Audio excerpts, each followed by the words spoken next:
Mclean can change that and keep children safe. It's essential that your children get vaccinated to protect them, to protect your families, and to protect those in the community around you. Mark your calendars for the 11th Annual Family Fun Night at West Bloomfield High School. Stop by on Friday, September 16th at 5 p.m. for an evening of free, fun activities as we honor our military, police, and fire heroes. Plus, stick around to see Laker football take on Clarkston at 7 p.m. To find out more, scan the QR code on your screen or visit wbsd.org/community/family fun night. I'm feeling good. Let's savor these moments, made possible by the COVID-19 vaccine.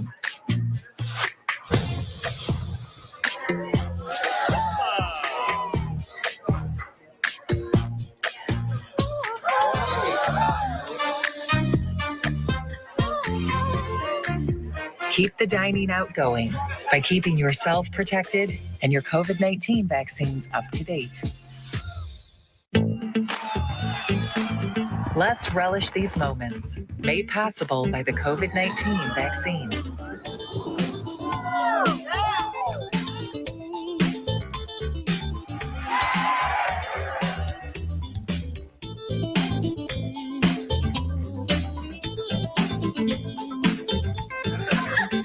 Keep the festivals going by keeping yourself protected and your COVID-19 vaccines up to date. Can I ask you a question? Why do you want to get the COVID-19 vaccine? I don't like getting sick.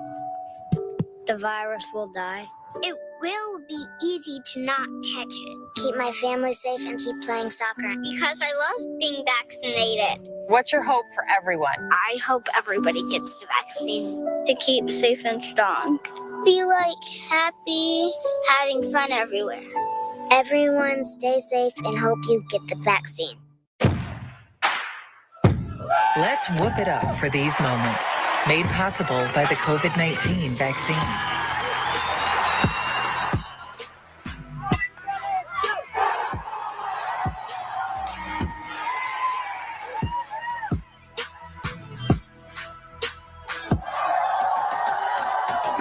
Keep the cheering going by keeping yourself protected and your COVID-19 vaccines up to date.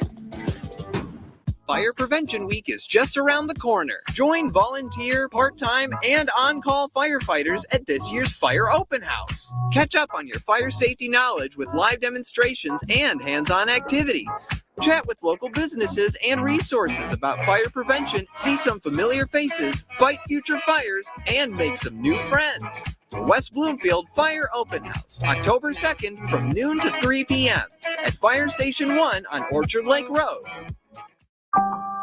In the face of COVID-19, staying healthy is important. And now the same is true as we face the flu. Influenza has the potential to infect millions, putting lives and the healthcare system at risk. Fortunately, it's easy to protect yourself. The flu vaccine is safe and effective, and with COVID-19 still spreading, it's essential. To see how you can hit this virus head-on, visit michigan.gov/flu. You're listening to your radio homes for the Megacast, 89.3 WBLD Orchard Lake and 88.1 WBFH Bloomfield Hills. Today's edition of the Megacast begins now.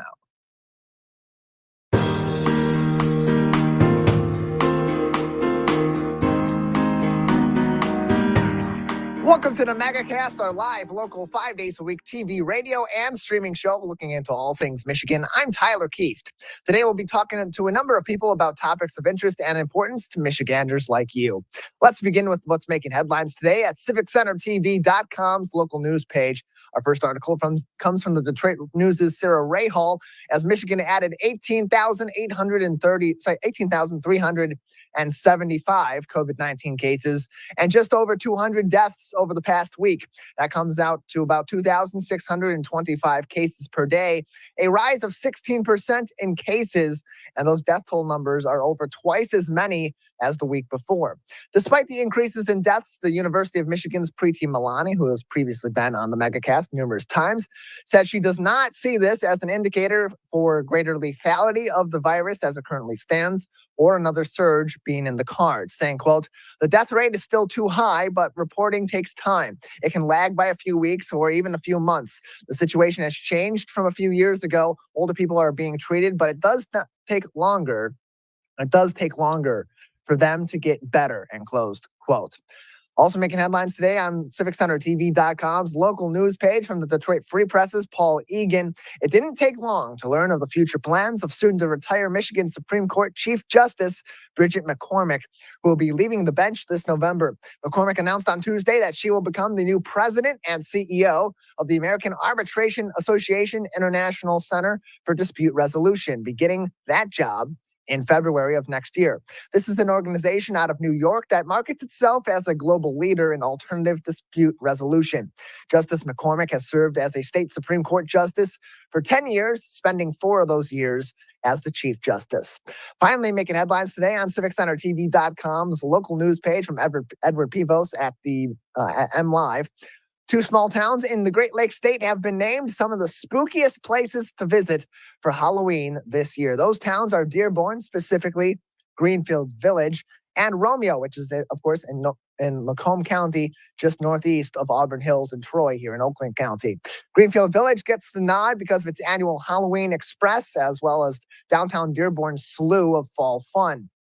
Romeo was honored due to the town's local spooky spirit right there in the heart of Romeo, where nearly every homeowner on Tilson Street will dress their homes in spooky garb as part of the annual Terror on Tilson Street, a staple of that community for over 30 years. So plenty of local Halloween fun this season right here in our local area. Exciting news. All of those headlines today are on our website, CivicCenterTV.com/local-news, along with those links to helpful and up-to-date information on COVID-19 from the CDC, the MDHHS, and the Oakland County Health Division. We have a great show ahead on today's Wednesday edition of the Megacast. Coming up next, we'll keep on talking about fall fun right here in Michigan with Dave Lorenz from Travel Michigan. You're watching and listening to the Megacast. Now that the vaccine is available for children 5 and up, why do you recommend it? Kids are part of the community and they can spread COVID. We're seeing both healthy children getting sick from the virus as well as children with underlying health conditions. They can easily bring the virus home to other people that are vulnerable and make them sick as well. This vaccine can change that and keep children safe. It's essential that your children get vaccinated to protect them, to protect your families, and to protect those in the community around you. Mark your calendars for the 11th annual Family Fun Night at West Bloomfield High School.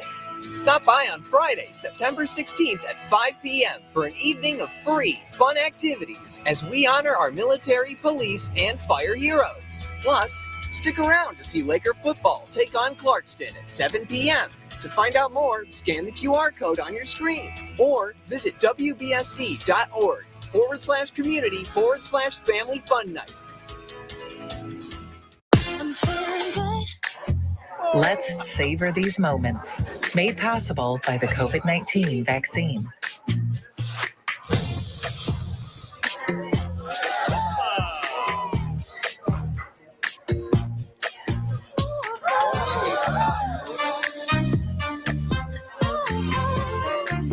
Keep the dining out going by keeping yourself protected and your COVID-19 vaccines up to date. Let's relish these moments, made possible by the COVID-19 vaccine.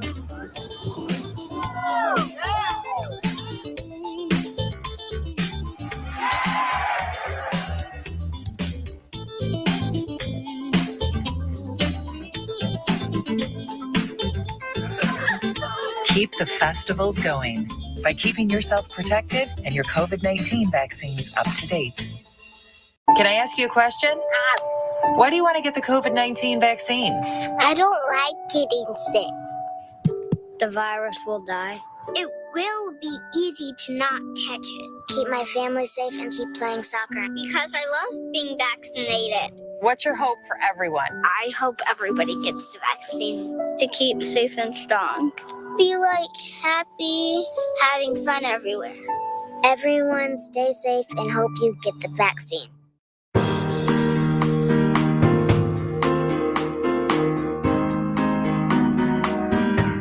Welcome back to the Megacast, our live daily 5 days per week TV, radio, and streaming show about all things Michigan. I'm Tyler Kieft. Learn more about the program on our website at civiccentertv.com/megacast. We'll find more information on our partnering stations all across the Great Lakes state, including My Michigan TV. The fall is right here upon us, not officially the fall season yet, but it feels like it out there on some of these days lately. And to talk to us more about all the things you can do right here in Michigan this fall season, we're joined by Dave Lorenz, Vice President of Travel Michigan with the Michigan Economic Development Corporation. Dave, thanks for being with us today. It's great to be with you, Tyler. Always great to be with you. And you're right, that fall feel is starting to take over, isn't it? Last weekend, and actually a couple of days to end the prior week, my wife and I took some time off with some friends that we've known forever. We've traveled with them for, I think, 39 years. Every year, even during COVID. And we went to Beaver Island. Only the second time I've been on Beaver Island. For those of you who don't know Beaver Island, it's basically that cute little island that's about, I think it's maybe, I'm guessing 20 or so miles off the shoreline of Charlevoix, the beautiful. And what a different experience. Very quiet. You know, put Mackinac Island out of your mind when you're going to Beaver Island, because it's two totally different experiences. Both, though, with very interesting history. In this case, Beaver Island was once a kingdom. A very interesting story there. A self-declared king who operated as though he was king. People treated him that way.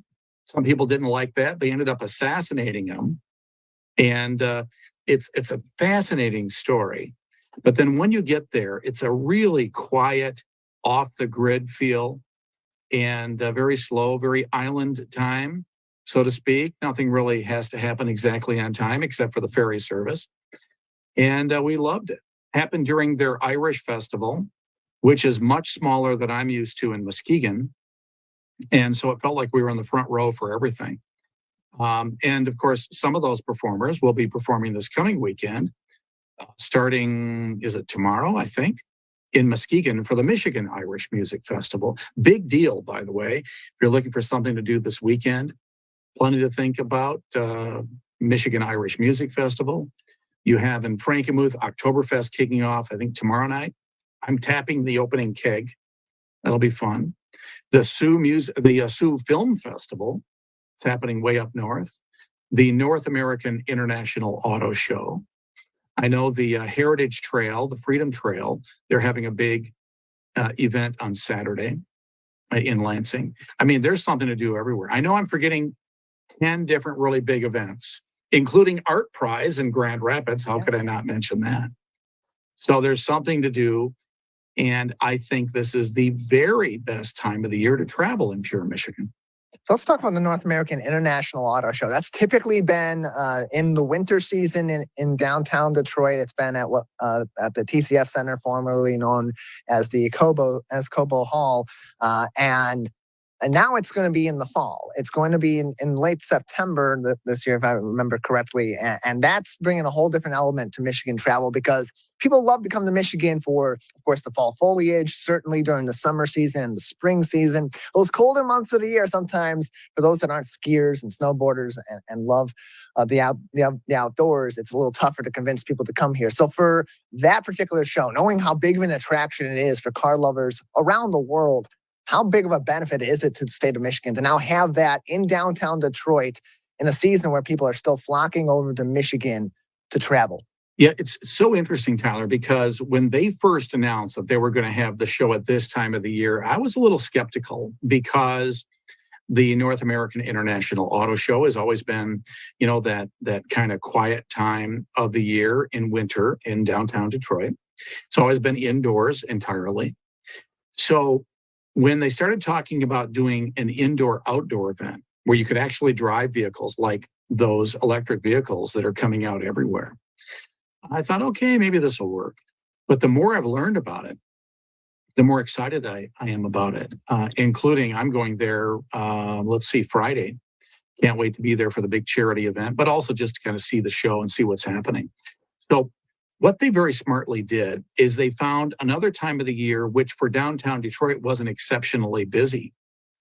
Fall is not a big time for travel downtown Detroit. So they're going to do this indoor and outdoor. And I think it's such a smart idea now because there'll be like tracks where you can drive, some of the e-cars that are coming out. You're still going to be able to go into, I forget what it's called now, Huntington Place, TCF. I don't even know what it's called, the former Cobo Arena. So it's all happening there as well. Yes, it's the Lions season. And of course, Red Wings Pistons are starting up soon. Tigers are still playing. So you're kind of in between right now.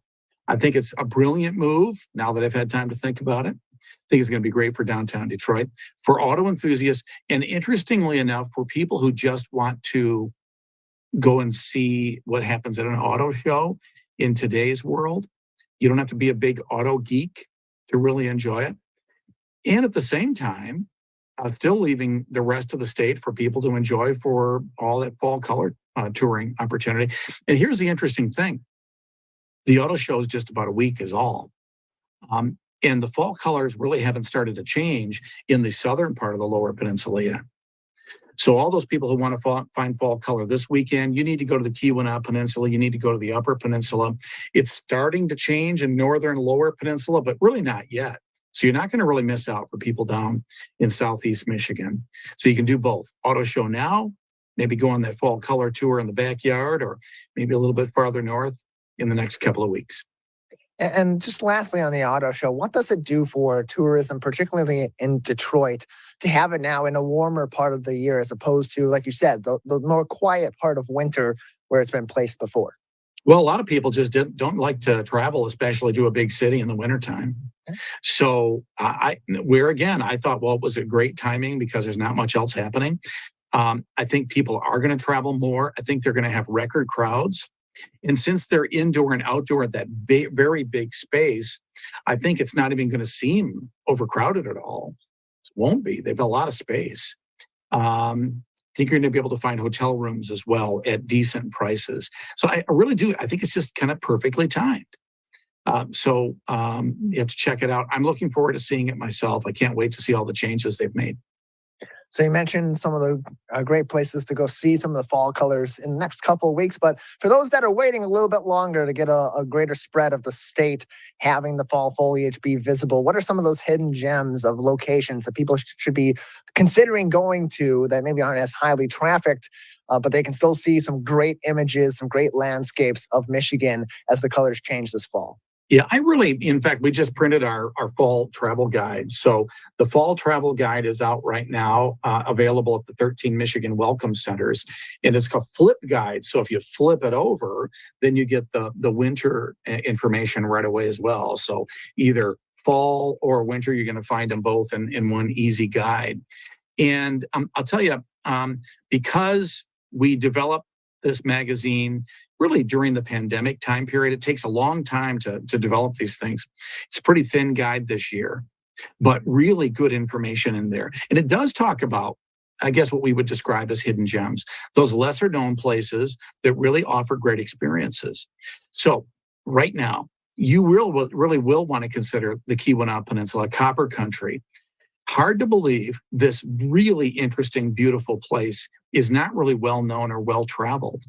It should be much more traveled than it is because it has all this great history and culture. I mean, there's a little town there, Calumet, that at one time had like 60,000 people who lived there and worked there. They had so many people there because of copper that they considered that little town as a potential capital city for Michigan. Think about that and what it would have meant for the entire state to have all that activity way up there instead of in the center of the lower peninsula. Would have changed the way we operate. But there's a lot of interesting history and culture there that you can still enjoy, including going into mines like the Quincy Mine and some others. But the beautiful fall colors.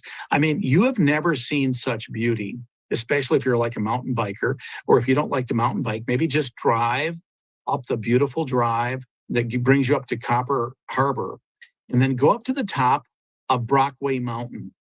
You kind of curl back around and you come up through the spine of the kind of the way the Kiwana peaks.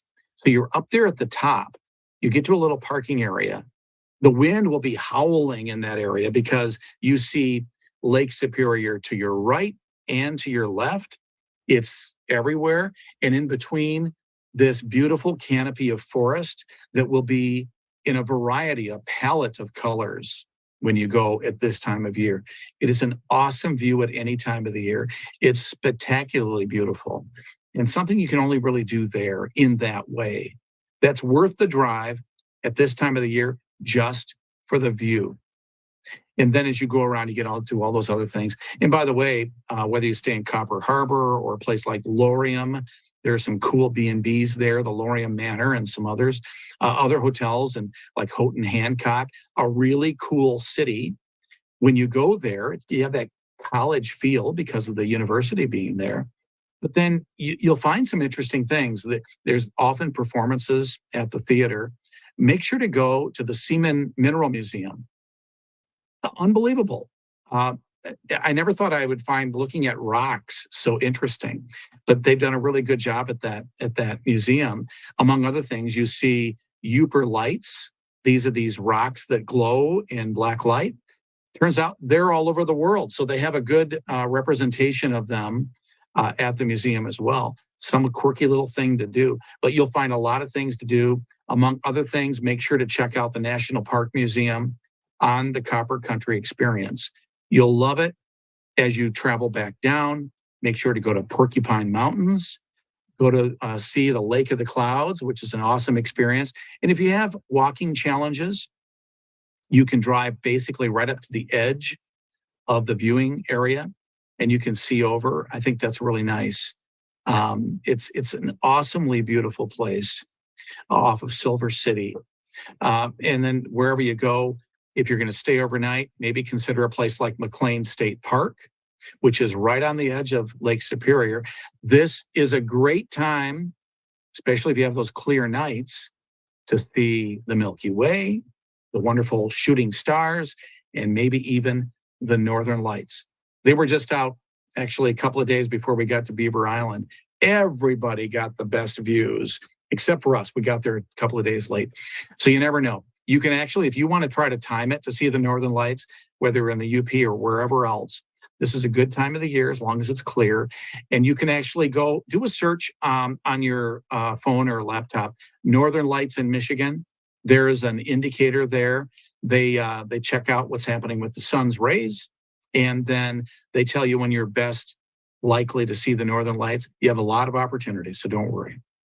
More information can be found on michigan.org/fall for all the information on fall travel here in the state of Michigan. Again, michigan.org/fall. And Dave, for those that maybe want to go see the foliage, but maybe aren't able to get out and travel across the state to see the colors at the peak of the season, there is something else that's being offered online, some webcams being offered. Where are those located throughout the state for those that would like to view those Michigan webcams and see the changing colors right here in the Great Lakes state? Yeah, I'm glad you mentioned that, because if you go to michigan.org, maybe just do a search for live cams and you're going to find them. Our partners with West Michigan Tourist Association have gathered up a bunch of the live cams all over the state.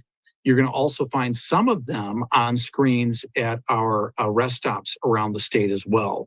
So you might want to just kind of take a peek if you happen to walk into one of those rest stops or the welcome centers, where again, you can find the guides. But what you'll also find is the fact that if you go to those live cams, you can decide, do you want to see what's happening at one of our ski resorts? Do you want to see what's happening at the Mackinac Bridge right now? Or many other places around the state. And it's interesting to think about. I never thought that this would happen, but I found myself looking at those live cams even at night occasionally. Most of the cameras are in areas with a lot of light, but occasionally you find one or two that doesn't have a lot of light. And you might even see some of that glow from the Northern Lights here and there. Michigan.gov/webcams. Very easy to go find the Michigan. Or just go to michigan.org and then do that search as well. Yeah, either way, you'll get to them. Yeah, either way, you'll get to them, Michigan.org. You can find them. There's so many different locations. Mackinac Bridge, Western UP, Frankenmuth, Holland, West Michigan. No matter what you want to see, when you want to see them, those cams are available. Michigan.org/webcams. Dave, a couple more minutes with you today, a few more minutes with you. Another staple of fall. People love to come to Michigan to explore all the many great cider mills here in the Great Lakes State. What are your favorite cider locations here in Michigan? Well, that's an interesting question because one of my favorite mills, I don't think is operating anymore. COVID was so difficult for so many businesses. So I would have to point out one that maybe you wouldn't think of normally as a cider mill. That would be Blake's Cider Mill. Now, Blake's is getting to be very well known for hard cider. And interesting, hard cider is really picked up its pace, like distilled products, craft beer, and wine in Michigan. And Blake's is getting to have distribution all over the country. I'm really impressed. They're experiencing for cider what companies like Founders and Bell's Beer did with craft beer. So people are picking it up all over the country, all over the world to some degree. But check out some of the Uncle, north of Lansing. Can't think of it right now. Everybody else is saying the name right now, but I can't think of it. But you'll find that on 27 or 127 going north of Lansing. And that's probably my favorite cidery for real cider mill, donuts, all that type of stuff. And remember that you can go to places like Lewis Family Farm over in Oceana County for the kind of the farm experience. This is a great time of the year to bring the kids to go to one of those cider mills, do see how the cider is made, have those donuts, and then do some of the activities that are often available, like corn mazes or other like pick your own fruit opportunities with apples coming out right now and pears and peaches and whatever. It's a really cool thing to do. Uncle John's. I can't believe I forgot something simple name like that. Yeah, so Uncle John's up there. I'm getting old, Tyler. I'm forgetting names. It's on the tip of my tongue, too. I went to Michigan State. We used to MSU telecasters. We used to have pretty regularly with some of the shows there, and the complete group would have trips up to Uncle John's Cider Mill. So I'm surprised I forgot that, too. Right on the tip of the tongue happens sometimes. It's live TV. Well, the cool thing is you can go to Michigan.org. You can do a search for cider mills. You're going to find both the traditional cider mills and then the hard ciders as well out there. They're all over the place. And this is a great time of the year to travel.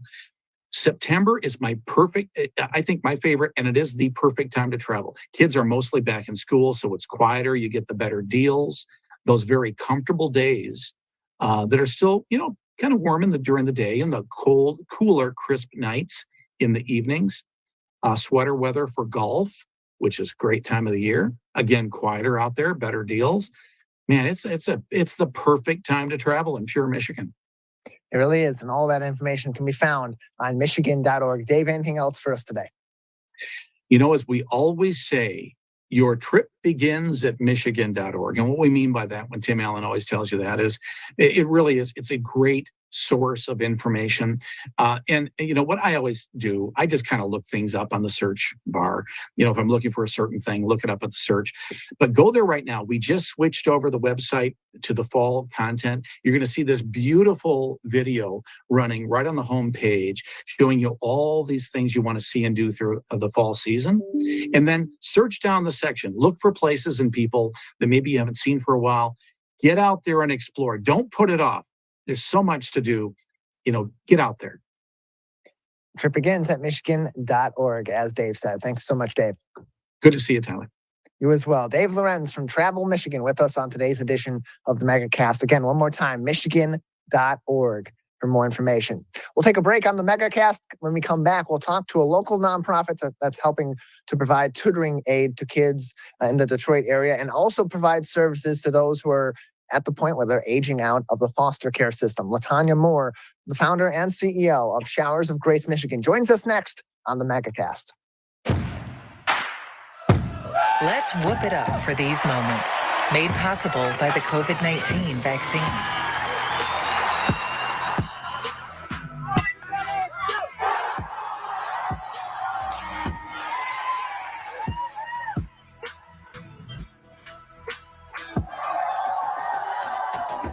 Keep the cheering going by keeping yourself protected and your COVID-19 vaccines up to date.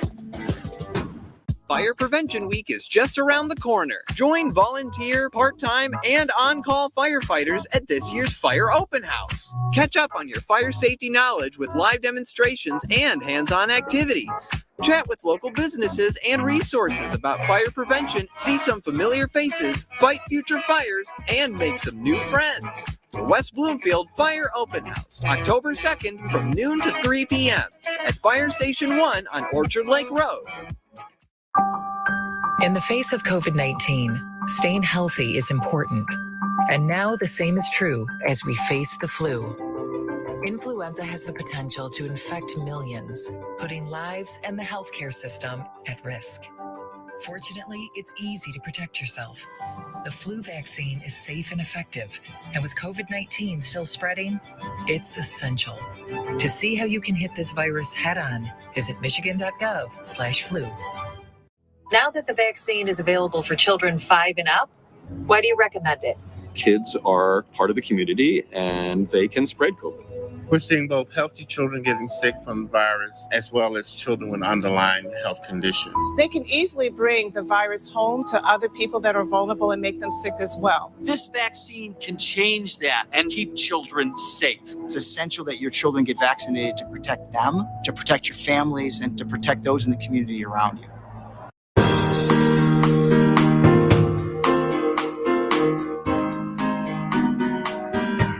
Welcome back to the Megacast, our live daily 5 days per week TV, radio, and streaming show looking into all things Michigan. I'm Tyler Kieft.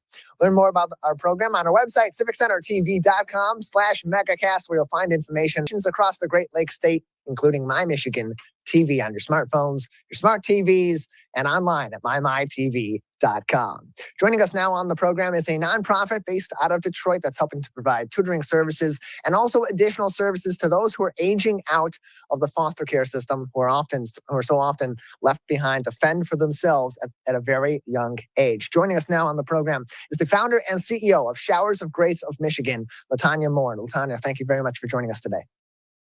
Hello. Hi, how are you? Good to have you on. I'm doing well. How are you today? I'm good. Good. First off, can you give us a little bit of background and information on Showers of Grace and its mission and who it serves here in the southeastern Michigan? Showers of Grace of Michigan. We serve the inner city Detroit area, but we welcome all students from everywhere. We have a live tutoring lab up here, as you can see in my background. We tutor children in Detroit. We got started in 2020 around the pandemic time, but it wasn't Showers of Grace's initial goal to do tutoring. It actually was my goal to do something different, but COVID set in and I felt like all the children were going to be behind in school due to this. So I said, no, we're going to do tutoring and help them along the way with this homeschooling that they're in. So if I may ask, what was that initial purpose that you imagined for Showers of Grace? And when was that point where you shifted gears to tutoring children in inner city Detroit? When I first started out with Showers of Grace, it was our initial plan to do aging out kids out of the foster care system. It was to get them set up in housing and kind of put a no-fail system in place for them so that they couldn't fail, because I myself am a foster child. And I aged out at age 17 and I kind of didn't have nowhere to go. And no direction. Right now currently I'm a registered nurse, actually. That's my trade. But that was what I wanted to do. That was my real goal, is to help those children when they age out of the foster care system, to have housing, access to school, to trades if they wanted to. And I was going to set them up in a system where they couldn't fail, where they could continue to go to school and get some type of vision. Because when you just age out like that, you don't have no vision. You don't know what you want to do. And it was to kind of really help them get a vision. That was my initial goal. But then COVID set in, and everybody had to do homeschooling and be at home. And it was like, okay, now wait a minute. Now we're going to lose other kids. We're going to lose the kids, period. So that's when the goal changed. It's still my goal to do the aging out. That is a big concern of mine. As a matter of fact, I'm partnering with another nonprofit, and that's going to be our next step to do that. And so what are some of the educational and or tutoring programs that are available through your organization? We help them find scholarships. We do self-improvement workshops. We have a whole tutoring program set up on our computer system where it gives the kids a test and it allows us to see where they're at. And it sets up a unique learning system for them, catered to just that child, wherever they're behind at. And we do grades. I actually started the fourth grade because I do have a fourth grader in here. We started the fourth graders and we go up to 12th grade. We're joined by Latanya Moore from Showers of Grace of Michigan, joining us on today's edition of the Megacast. You can find more information on showersofgrace01.org. That's showersofgrace01.org. And you can also call them 313-466-7933. That's 313-466-7933 and find them on shareddetroit.org. Latanya, how do kids get involved in these programs, get connected with your organization for tutors and other educational programs? We actually, I'm on a radio show at 4:00, 88.1. I'm actually on the Kingdom Culture show, and we announce on there. But we also hold, we just did a whole book bag giveaway. We gave away over 400 book bags. We partnered with some other, and we let people know that way. I recently got a bid with the Detroit Public Schools to let it be known that we are out here.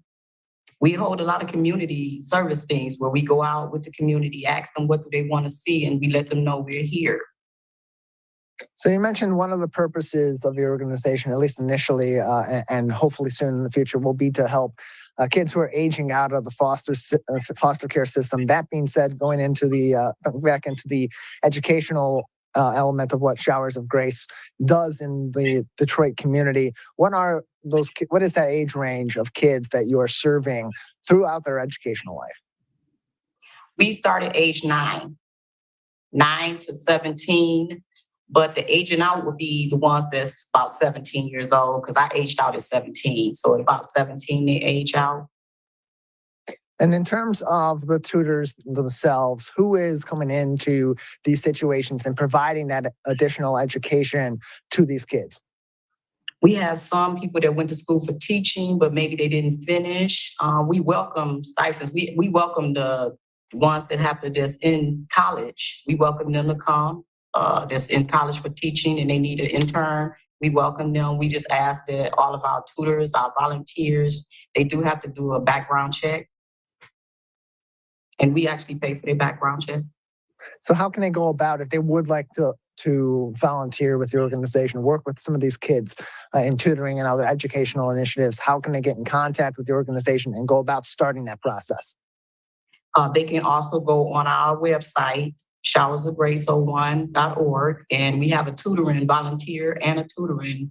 You can set your kid up you can set up for volunteering or tutoring, to be a tutor right there on our volunteer site. And we also have it on our site where you can sign your kid up for tutoring and someone will give you a call back.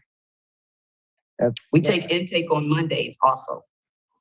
And that website for volunteers, showersofgrace01.org/volunteers, showersofgrace01.org/volunteer. You can also call them for more information at 313-466-7933, 313-466-7933 for more information. And in addition to all that, shareddetroit.org. Go to their Find a Nonprofit section and search Showers of Grace to find additional information on a number of different ways that you can help Showers of Grace today and into the future. What are some of those additional ways, Latanya, that people can help your organization continue to do the work that it's doing and support so many kids in the city of Detroit? You can also go on our site and become a monthly donor, which yesterday I dedicated my show yesterday to thanking our monthly donors and our sponsors. You can go on there and make monthly donations. And we're located at 11,000 West McNichols at the corner of 6 Mile and Myers. You can come up there and actually make donations on there. You can come up there and see what we're all about. And in terms of the processes right now, you mentioned that this really began as an effort early on in the pandemic. And so some of those in-person opportunities may not have been there then. Nowadays, things are a lot different. In-person opportunities for many organizations and events and different initiatives is much more commonplace now than it was certainly 2 years ago. But are there still virtual options as well for those who would prefer to have their kids participate in these programs virtually from the comfort of their home? We have our system set up here actually so we haven't gotten it virtually set up to go virtual, but that's an ideal. Thank you so much for that. I'll consider that. And maybe we need to look into doing something virtual. But at this time, those tutoring opportunities, they are on site at your location on West McNichols, or are they at a different location? No, they're on site here at West McNichols. Okay, and that address again, 11,000 West McNichols, Suite 300 in Detroit. More information on showersofgrace01.org, showersofgrace01.org for more info, or call 313-466-7933 for more info. We're joined by Latanya Moore. She is the founder and the CEO of Showers of Grace Michigan on today's edition of the Megacast. Latanya, at this point, in just over 2 years since you established this organization, just how many kids have you been working with? Have you had go through tutoring systems in your organization? And what kind of impact has this organization had in those 2+ years? Well, I would say that we've worked with so far up to about 26 kids, but a lot of people tell me that they didn't even know we were here, that we are here.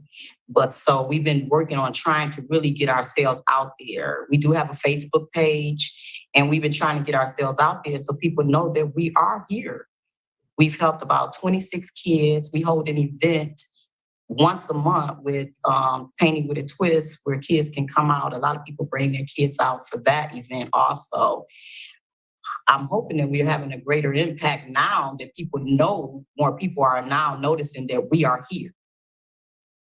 Again, you can find more information and get involved with their programs, either get your kids in some of these tutoring programs, volunteer and help Showers of Grace of Michigan provide some of these tutoring opportunities and other educational opportunities by going to showersofgrace01.org. That's showersofgrace01.org for more information, as well as information on ways that you can continue to support them going forward. Latanya, just another couple minutes with you before we'll say goodbye. Anything else we haven't discussed about Showers of Grace of Michigan that you'd like to say, or that our audience should know about your nonprofit at this time? Yes, I want to let it know to the parents out here. We also have a program set up where they can come in and learn what their kids are learning, because a lot of parents can't really help their students at home and with their homework and everything. But we also have it set up where you can also come in as parents and learn what your kids are learning, so that you will be able to help them with their homework. And again, all that information is on showersofgrace01.org. Latanya, thank you so much for joining us. Yes, you're welcome. Thank you for having me. We'll take a break. When we come back, we're talking Michigan politics and more with Dave Dulio from Oakland University. You're watching and listening to the Megacast. Let's savor these moments. Made possible by the COVID-19 vaccine.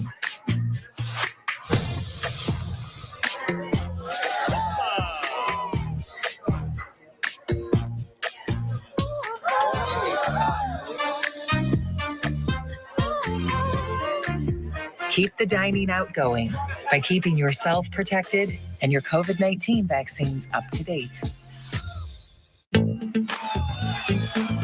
Let's relish these moments, made possible by the COVID-19 vaccine.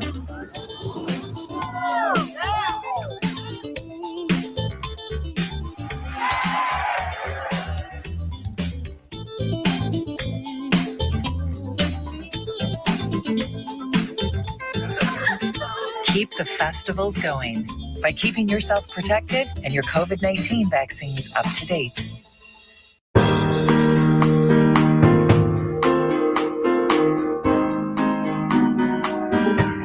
Welcome back to the Megacast, our live daily 5 days per week TV, radio, and streaming show looking into all things Michigan. I'm Tyler Kieft.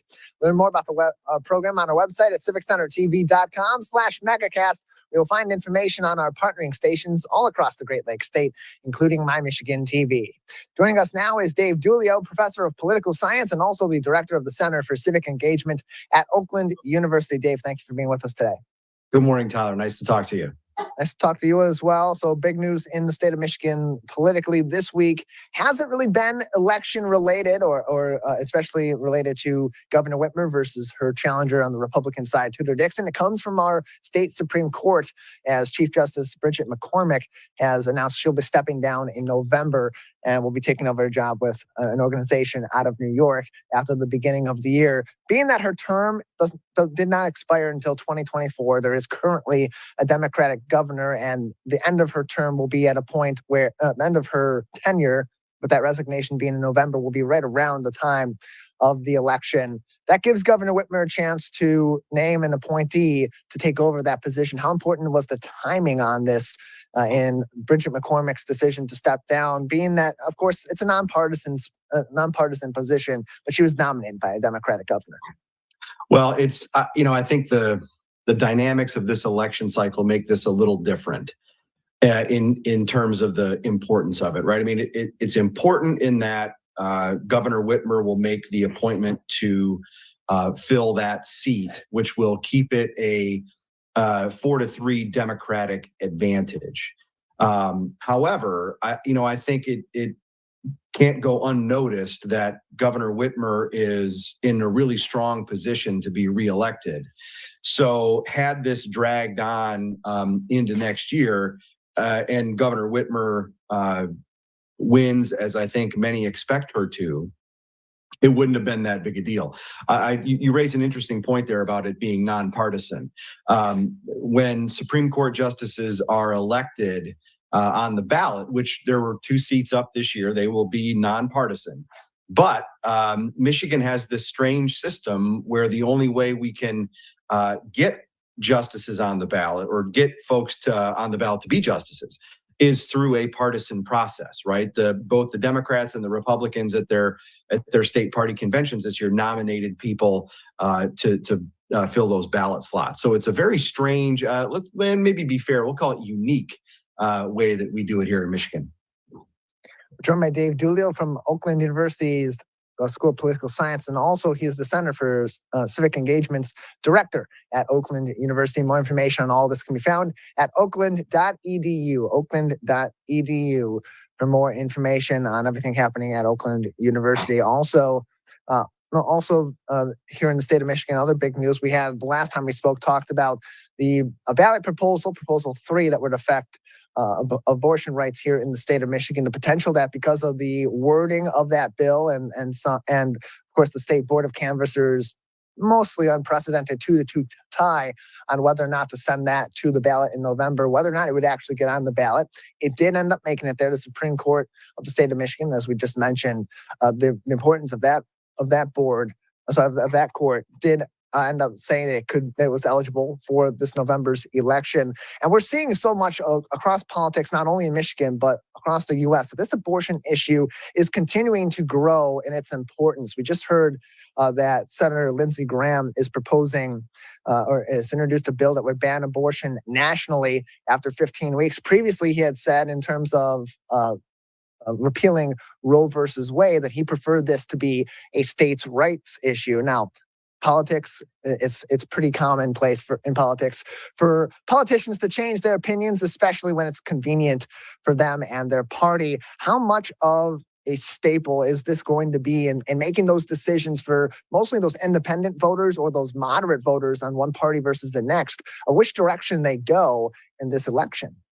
Yeah, I think that it remains to be seen. I think that I think a lot of folks tend to think about this, or I shouldn't say that. It's where this issue is described to us as a yes or no issue, right? And I think for a lot of Americans, it's more subtle and more complicated than that, And to that point, if you ask people in Michigan, a strong majority will say that they favor abortion rights.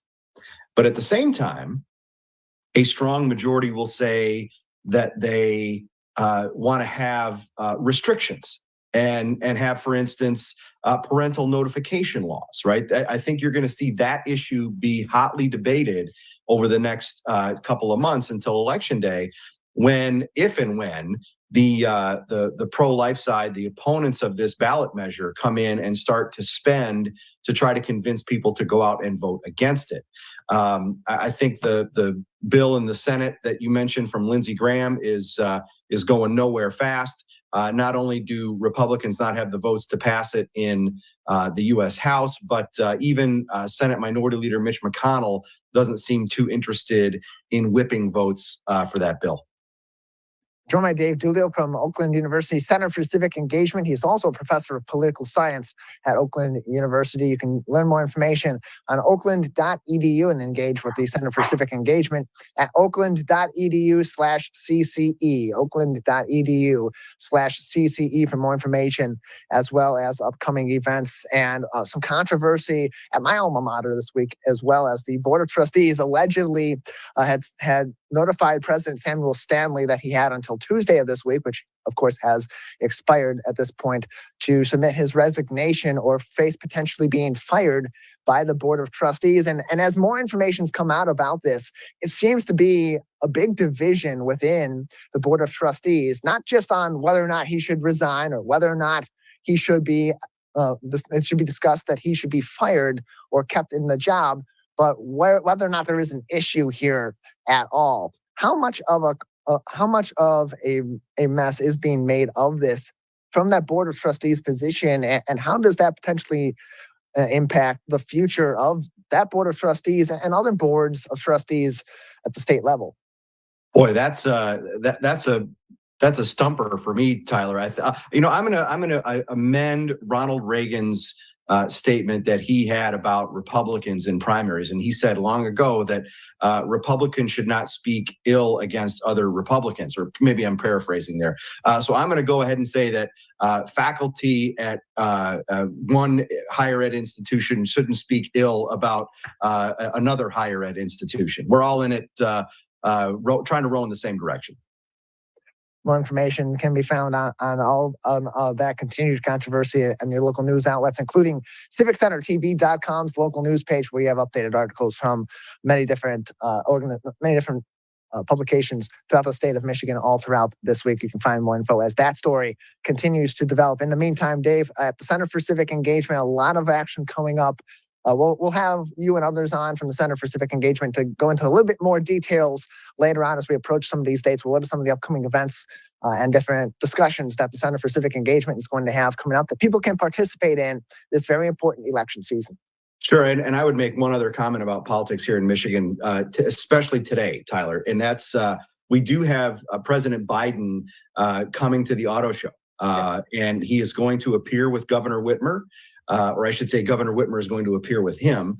That is maybe unconventional these days in politics, where a Democrat is welcoming the president with his approval rating still languishing in the low 40s.